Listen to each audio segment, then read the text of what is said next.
জিবরিল আযান দিলেন, আল্লাহু আকবার, আল্লাহু আকবার, আশহাদু আল্লা ইলাহা ইল্লাল্লাহ, আল্লাহ সবার চেয়ে বড়, আল্লাহ ছাড়া কোনো মাবুদ নাই, এতটুকুই শেষ, সামনে আর কিছু বলেন না।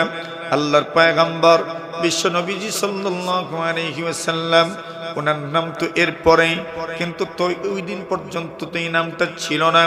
আল্লাহর ফেরেশতা জিবরিল বলেন, আল্লাহ এরপরে কি থেমেই যাব নাকি আর কিছু বলবো? আল্লাহ বলেন, বলেন কি বলবো? আল্লাহ বলেন, আপনি পড়ুন, আশহাদু আন্না মুহাম্মাদুর রাসূলুল্লাহ, আমি আরো সাক্ষী দিলাম মুহাম্মদ সাল্লাল্লাহু আলাইহি ওয়াসাল্লাম কার রাসূল। জোরে, আরো জোরে। আল্লাহ রাসূল সাল্লাল্লাহু আলাইহি ওয়াসাল্লামের ব্যাপারে জিবরিল আমিন উচ্চারণ করলেন, আশহাদু আন্না মুহাম্মাদুর রাসূলুল্লাহ, আমি সাক্ষ্য দিচ্ছি মুহাম্মদ কার রাসূল। জোরে, সুবহানাল্লাযী আসরা বিআবদিহি লাইলাম মিনাল মাসজিদিল হারাম ইলাল মাসজিদিল আকসা। আল্লাহ পরবর্তীকারে আলম বলেন, মসজিদে আকসা পর্যন্ত সফর করাইলাম। সমস্ত নবী রাসূল যারা ছিলেন ওদেরকে আল্লাহ পরবর্তীকারে আলম ওই জায়গাতেই যেন একত্রিত করে দিলেন। আল্লাহ রাসূল তাকায়া দেখেন এত সব নবী রাসূল। জিবরিল আযান দিলেন, আশহাদু আন্না মুহাম্মাদার রাসূলুল্লাহ, আমি সাক্ষ্য দিচ্ছি। বলেন, এরপরে বলেন, আমি সাক্ষ্য দিচ্ছি। বলেন, বলেন, আমি সাক্ষ্য দিচ্ছি। আরে শাহাদার অর্থ কি? আশহাদু আল্লা ইলাহা ইল্লাল্লাহ, আমি সাক্ষ্য দিলাম আল্লাহ ছাড়া কোনো মাবুদ। আমি আরো সাক্ষী দিলাম, বলেন না, এটা তো কলিমায়ে শাহাদা। আমি আরো সাক্ষী দিলাম হযরত মুহাম্মদ মুস্তাফা সাল্লাল্লাহু আলাইহি ওয়াসাল্লাম আল্লাহর বান্দা, প্রেরিত রাসূল। আযানের মধ্যেও তো আশহাদু আল্লা ইলাহা ইল্লাল্লাহ, আমি সাক্ষ্য দিচ্ছি আল্লাহ ছাড়া কোনো মাবুদ। এরপরে বলেন না, আশহাদু আন্না মুহাম্মাদুর রাসূলুল্লাহ, আমি সাক্ষ্য দিচ্ছি।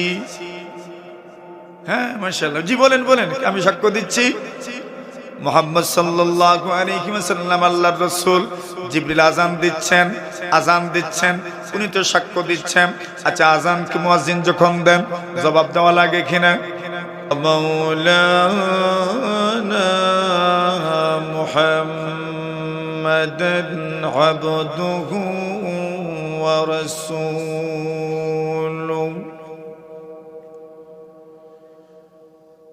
أما بعد فأعوذ بالله من الشيطان الرجيم.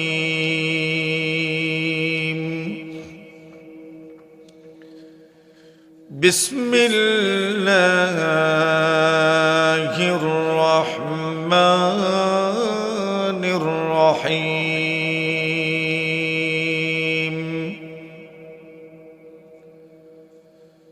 سبحان الذي أسرى بعبده ليلا من المسجد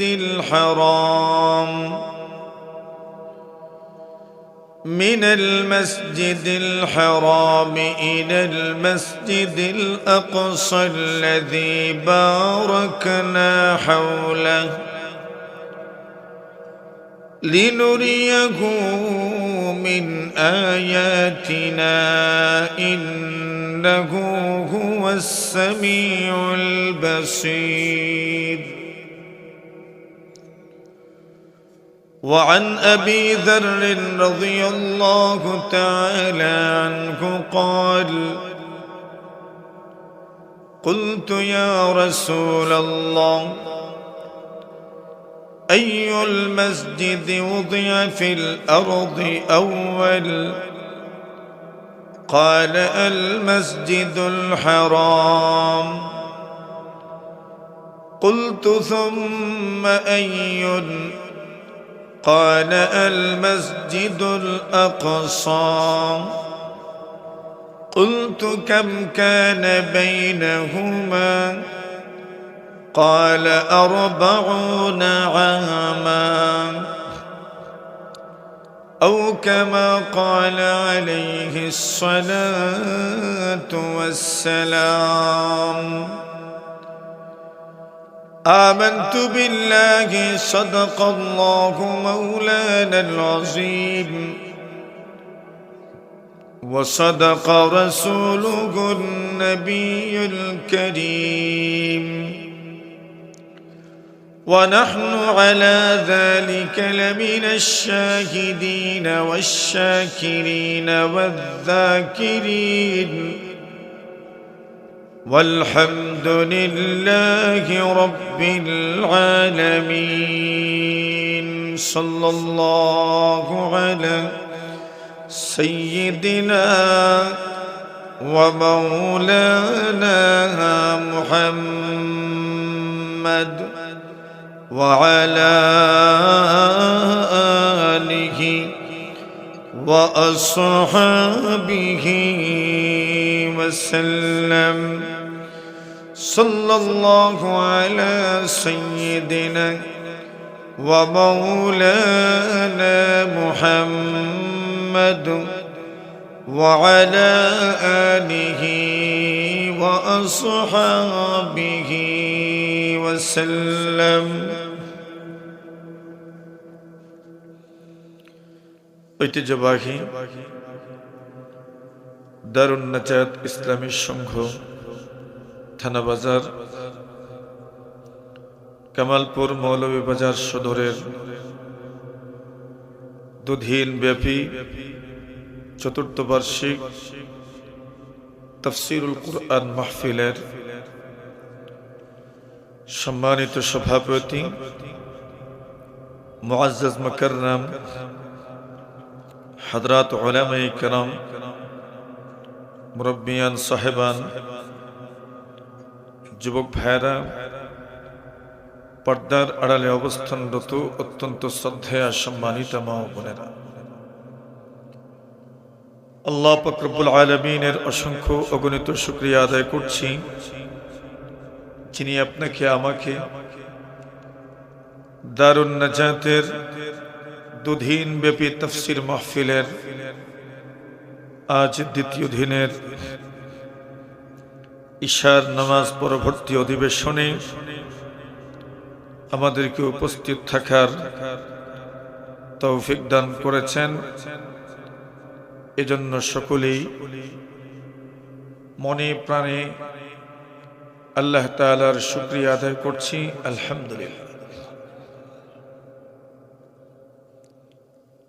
কর্তৃপক্ষ এক আলোচ্য বিষয়ে ধার্য করেছেন, উপস্থাপক ঘোষণা করেছেন বাইতুল মুকদ্দাসের ইতিহাস ও তাৎপর্য।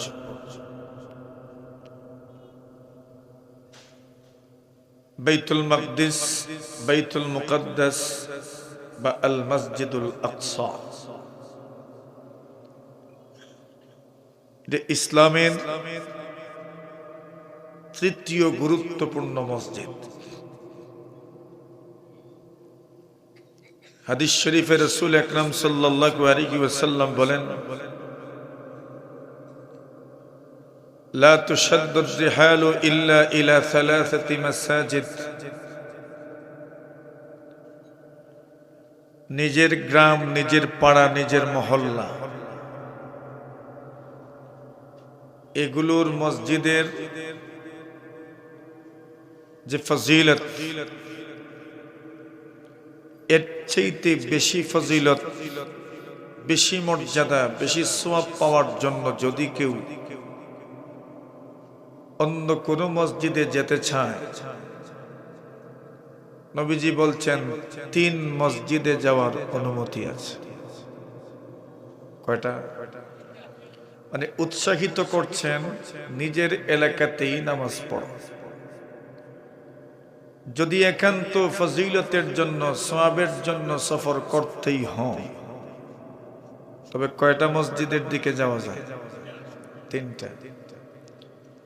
1 নম্বর হচ্ছে আল মসজিদুল হারাম, মক্কার মসজিদ, মসজিদে হারাম। 2 নম্বর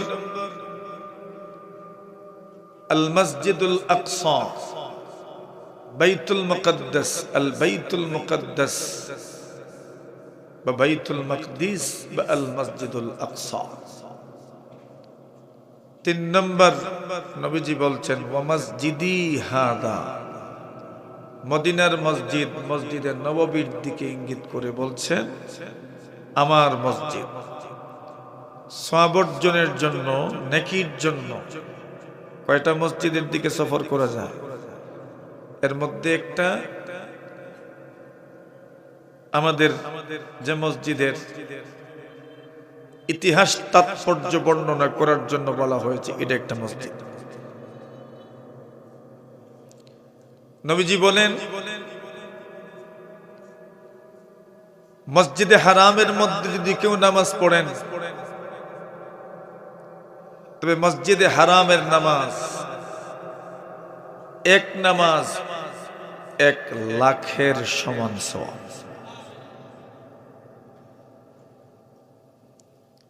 মসজিদে নববীতে যদি কেউ নামাজ পড়েন, তবে এক অন্য স্থানে এক নামাজ মসজিদে নববীতে 1000 রাকাত নামাজের সমান। আর মসজিদে আকসা, বাইতুল মাকদিস, অন্য স্থানে এক নামাজ আল বাইতুল মুকদ্দাসে 500 নামাজের সমান সওয়াব। এর দ্বারা বোঝা গেল বাইতুল মাকদিস মুমিন মুসলমানদের জন্য এখনো অত্যন্ত গুরুত্বপূর্ণ।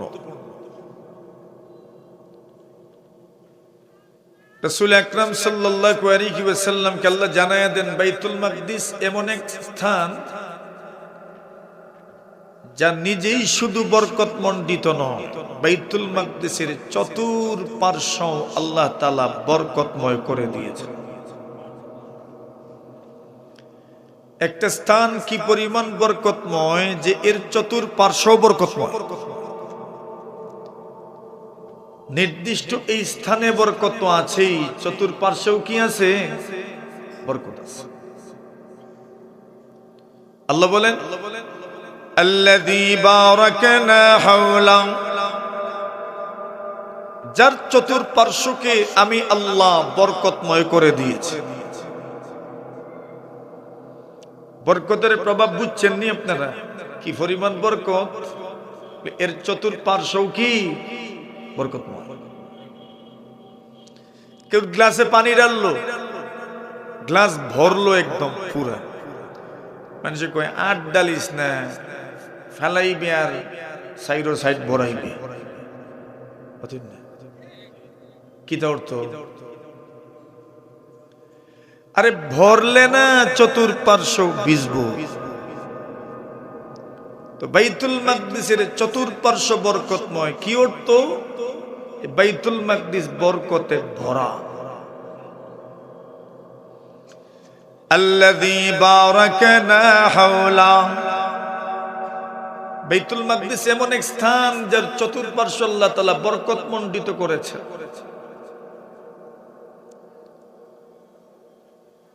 জনাবে নবী আকরাম সাল্লাল্লাহু আলাইহি ওয়াসাল্লাম বলেন, পৃথিবীর সর্বপ্রথম মসজিদ, এই মসজিদের পরেই নির্মিত মসজিদ যেটা, ওইটার নাম ওই বাইতুল মাকদিস। আবু যর গিফারি বলেন, আমি একদিন নবীজিকে প্রশ্ন করব, ইয়া রাসূলুল্লাহ ইয়া মসজিদিন উযিয়া ফিল আরদি আউয়াল, ইয়া রাসূলুল্লাহ ইয়া হাবিবাল্লাহ, আল্লাহর জমিনে সর্বপ্রথম কোন মসজিদ সর্বপ্রথম নির্মিত হয়েছে? আল্লাহর নবীজি জবাব দিলেন, আল মসজিদুল হারাম। পৃথিবীর জমিনে সর্বপ্রথম মসজিদের নাম হচ্ছে মক্কার মসজিদ, আল মসজিদুল হারাম। আল্লাহু আকবার। কুলতু সুম্মা আইয়ুন, প্রশ্ন করলেন ইয়া রাসূলুল্লাহ অতঃপর কোন মসজিদ? নবীজি বললেন আল মসজিদুল আকসা। আল্লাহর হাবিব বলেন মসজিদে হারামের পরে এরপরে যে মসজিদ নির্মিত হয়েছে ওই মসজিদের নাম হচ্ছে বাইতুল মুকাদ্দাস আল মসজিদুল আকসা। আবু যর বলেন, আমি আবার প্রশ্ন করলাম, কাম কানা বাইনাহুমা ইয়া রাসূলুল্লাহ, ওই দুই মসজিদের মধ্যে ব্যবধান কি পরিমাণ? আল্লাহর নবীজি বললেন, আরবাউনা আমা। আল্লাহর রাসূল বলেন, মসজিদে হারাম এবং মসজিদে আকসার মধ্যে নির্মাণের ব্যবধান 40 বছর। কত বছর? পৃথিবীর পুরাতন স্থাপনা, পৃথিবীর ঐতিহ্যবাহী স্থাপনা এবং বরকতময় স্থান হচ্ছে আল বাইতুল মাকদিস, বাইতুল মুকাদ্দাস, আল মসজিদুল আকসা। এই মসজিদ আমাদের কাছে কি পরিমাণ তাৎপর্যপূর্ণ। মহানবী হযরত মুহাম্মদুর রাসূলুল্লাহ সাল্লাল্লাহু আলাইহি ওয়াসাল্লামের মেরাজ, যেটা আমরা আমাদের মসজিদের ইমাম সাহেবান, খতিব সাহেবানদের, যোগ্যতা সম্পন্ন খতিব সাহেবানদের জবান থেকে এই মাসব্যাপী মেরাজের আলোচনা কিছুটা না হলেও আমরা শুনছি। সেই মেরাজ সংগঠিত হয়েছিল যখন যেথায় এই মেরাজের সাথে অত্যন্ত গুরুত্বপূর্ণভাবে জড়িয়ে আছে যে স্থানের নাম, সেই স্থান হচ্ছে বাইতুল মুকাদ্দাস। সুবহানাল্লাহ। আল্লাহ বলেন, সুবহানাল্লাযী আসরা বিআবদিহি লাইলাম মিনাল মাসজিদিল হারাম। পবিত্র সেই সত্তা যিনি তার বান্দাকে ভ্রমণ করিয়েছেন লাইলান রাত্রিবেলা মিনাল মসজিদিল হারাম, মক্কার মসজিদে হারাম থেকে ইলাল মসজিদিল আকসা। আল্লাহ বলছেন সিরিয়ার, ফিলিস্তিনের, ওই সময় তো সিরিয়া, আল্লাহ বলছেন ইলাল মসজিদিল আকসা। আল্লাহ তাআলা বাইতুল্লাহ হারাম থেকে মসজিদে আকসা পর্যন্ত রাত্রিবেলা ভ্রমণ করিয়েছেন। আল্লাহ রাসূল সেখানে গেলেন। যাওয়ার পরে পয়গম্বর আরবি সাল্লাল্লাহু আলাইহি ওয়াসাল্লাম নিজের বাহনটাকে বেঁধে রাখলেন। আল্লাহ রাসূল তাকায়া দেখেন প্রথম থেকে শেষ পর্যন্ত আদম আলাইহিস সালাম থেকে ঈসা রূহুল্লাহ আলাইহিস সালাম পর্যন্ত সমস্ত নবী রাসূল ওই জায়গায় উপস্থিত আছেন। আল্লাহর পয়গম্বর জিবরিলকে জিজ্ঞাসা করলেন, এত সব নবী রাসূল কেন এখানে, এত সব মানুষ এখানে কেন? এরা তো আম্বিয়া আলাইহিমুস সালাম, এরা তো রাসূলগণ, কেন এসেছেন? জিবরিল বলেন, আমিও তো জানি না। আল্লাহর ফেরেশতা জিবরিল আল্লাহর পক্ষ থেকে আদেশ প্রাপ্ত হলেন। জিবরিল আযান দেন। আল্লাহর হাবিব সাল্লাল্লাহু আলাইহি ওয়াসাল্লাম বলেন, জিবরিল আযান দিলেন, আল্লাহু আকবার, আল্লাহু আকবার, আশহাদু আল্লা ইলাহা ইল্লাল্লাহ। আল্লাহ সবার চেয়ে বড়, আল্লাহ ছাড়া কোনো মাবুদ নাই, এতটুকুই শেষ, সামনে আর কিছু বলেন না। আল্লাহর পয়গম্বর বিশ্ব নবীজি সাল্লাল্লাহু আলাইহি ওয়াসাল্লাম, ওনার নাম তো এরপরে, কিন্তু তো ওই দিন পর্যন্ত তো এই নামটা ছিল না। আল্লাহর ফেরেশতা জিবরিল বলেন, আল্লাহ এরপরে কি থেমেই যাব নাকি আর কিছু বলবো? আল্লাহ বলেন, বলেন কি বলবো? আল্লাহ বলেন, আপনি পড়ুন, আশহাদু আন্না মুহাম্মাদুর রাসূলুল্লাহ। আমি আরো সাক্ষী দিলাম মুহাম্মদ সাল্লাল্লাহু আলাইহি ওয়াসাল্লাম কার রাসূল। জোরে, আরো জোরে। আল্লাহ রাসূল সাল্লাল্লাহু আলাইহি ওয়াসাল্লামের ব্যাপারে জিবরিল আমিন উচ্চারণ করলেন, আশহাদু আন্না মুহাম্মাদুর রাসূলুল্লাহ। আমি সাক্ষ্য দিচ্ছি মুহাম্মদ কার রাসূল। জোরে, আরো জোরে। এই সাক্ষীর প্রয়োজন কেনই পড়লো? আল্লাহ রাব্বুল আলামিন কোরআনে মাজিদের মধ্যে বলেন, ওয়া ইয আখাযাল্লাহু মিসাকান নাবিয়্যিন লামা আতাইতুকুম মিন কিতাবিন ওয়া হিকমা। আল্লাহ রাব্বুল আলামিন বলেন, পয়গম্বর আগেকার যুগে যত নবী রাসূল অতিবাহিত হয়েছেন, আদম থেকে ঈসা রূহুল্লাহ আলাইহিস সালাম পর্যন্ত যত নবী রাসূল গত হয়েছেন, সমস্ত নবী রাসূলদেরকে আমি আল্লাহ কিতাব দিলাম, হিকমত দিলাম, ইলম দিলাম, সুন্নতের জ্ঞান দিলাম। আতার ফাতার দেখেন কেন? কি হইছে? লাবা আতাইতুকুম মিন কিতাবিন ওয়া হিকমা। আল্লাহ পরওয়ারদিগারে আলম বলেন, আমি আগের যুগের সমস্ত নবী রাসূলদেরকে আসমানি কিতাব দিলাম, হিকমতের জ্ঞান দিলাম, সুন্নতের জ্ঞান দিলাম। আমার দিকে এদিকে আল্লাহ রাব্বুল আলামিন বলেন, আগের যুগের সমস্ত নবী রাসূলদেরকে আমি কিতাব দিলাম, সুন্নতের জ্ঞান দিলাম। কোন শর্তে দিলাম? আল্লাহ বলেন, দুইটা শর্তে দিলাম। এক নম্বর শর্ত হলো, আল্লাহ পরওয়ারদিগারে আলম বলেন, আমি পরওয়ারদিগারে আলম সমস্ত নবী রাসূলদেরকে শর্ত জুড়ে দিয়েছিলাম, আপনাদেরকে কিতাব দেওয়া হবে, সুন্নতের জ্ঞান দেওয়া হবে। অতঃপর আপনাদের কাছে একজন নবী এমন আসবেন, যেই নবী পরকালে, যেই নবী একদম শেষ জমানায় আসবেন। আল্লাহর রাসূলকে আল্লাহ জানায়া দিলেন, ওই শর্তগুলো আমি করেছি নবীদের সঙ্গে। শর্ত কি ছিল?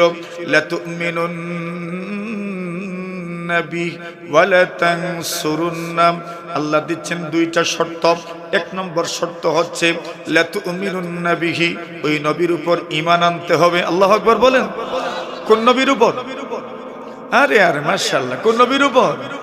মুহাম্মদ সাল্লাল্লাহু আলাইহি ওয়াসাল্লামের উপর।